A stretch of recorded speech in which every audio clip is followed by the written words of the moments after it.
ओम शांति। एक बार एक राजा अपने मंत्री और सेवक के साथ वन विहार को गया। बड़ा हरा भरा रमणीक वन था। सघन वृक्षों के बीच जलाशय थे। पशु निर्भय होकर विचरण कर रहे थे। राजा वहां की दृश्यावली को देख मुग्ध रह गया।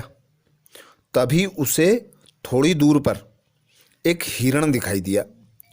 राजा ने अपना घोड़ा उस ओर बढ़ा दिया। हिरण ने यह देखा तो उसने चौकसी भरी। उसका पीछा करने के लिए राजा ने अपने घोड़े को ऐड लगाई। दौड़ते दौड़ते राजा बहुत दूर निकल गया। उसे थकान हो गई और वह उस स्थान की ओर बढ़ा जहां अपने मंत्री और सेवक को छोड़ आया था।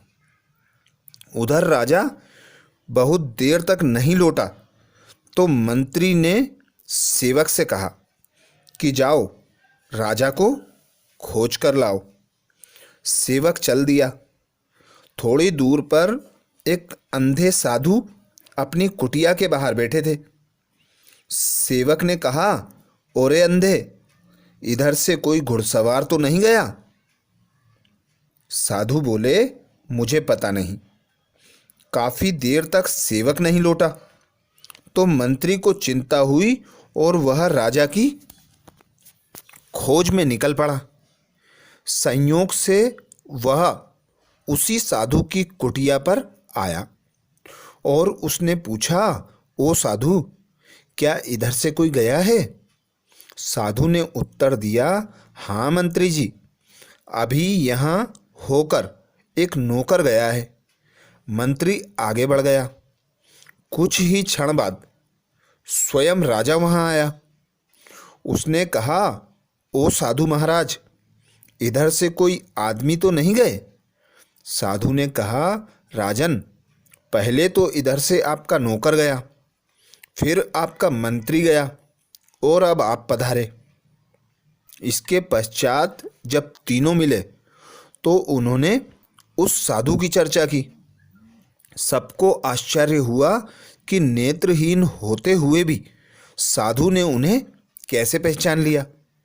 वे साधु के पास गए और अपनी शंका उनके सम्मुख रखी। साधु ने मुस्कुराते हुए कहा, आप सबको पहचानना बड़ा आसान था। आपके नौकर ने कहा, ओरे अंधे। मंत्री ने कहा, ओ साधु। और आप ने कहा, ओ साधु महाराज। राजन, आदमी की शक्ल सूरत से नहीं, बातचीत से उसके वास्तविक रूप का पता चलता है। आपके संबोधन से आपको पहचानने में मुझे कोई कठिनाई नहीं हुई। साधु की बुद्धिमानी की सराहना करते हुए तीनों वहां से चले गए।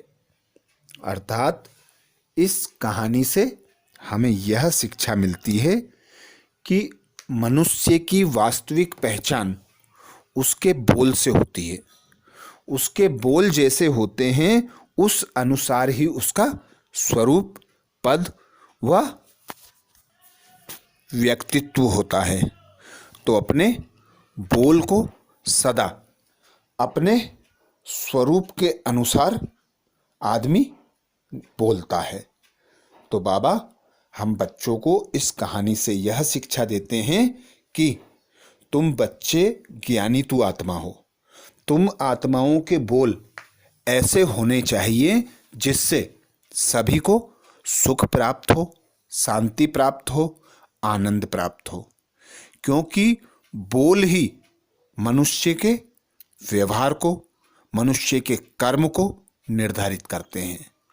जैसे बोल होते हैं वैसा ही मनुष्य का कर्म होता है और वह वैसा ही सर्व के प्रति व्यवहार करता है। और जैसा वह दूसरों के प्रति व्यवहार करता है उसे रिटर्न में ऐसा ही व्यवहार प्राप्त होता है। तो बाबा की श्रीमत हम बच्चों के लिए कम बोलो, मीठा बोलो, अच्छा बोलो, जिससे सभी को खुशी प्राप्त हो। तो वह भी हमें दुआएं देगा और हमसे अच्छे मीठे बोल बोलेगा। तो ये थी शिक्षाप्रद कहानी जो कथा सरिता से ली गई है। ऐसी ही और कहानियों के लिए बाबा के चैनल को सब्सक्राइब करें। अच्छा, ओम शांति।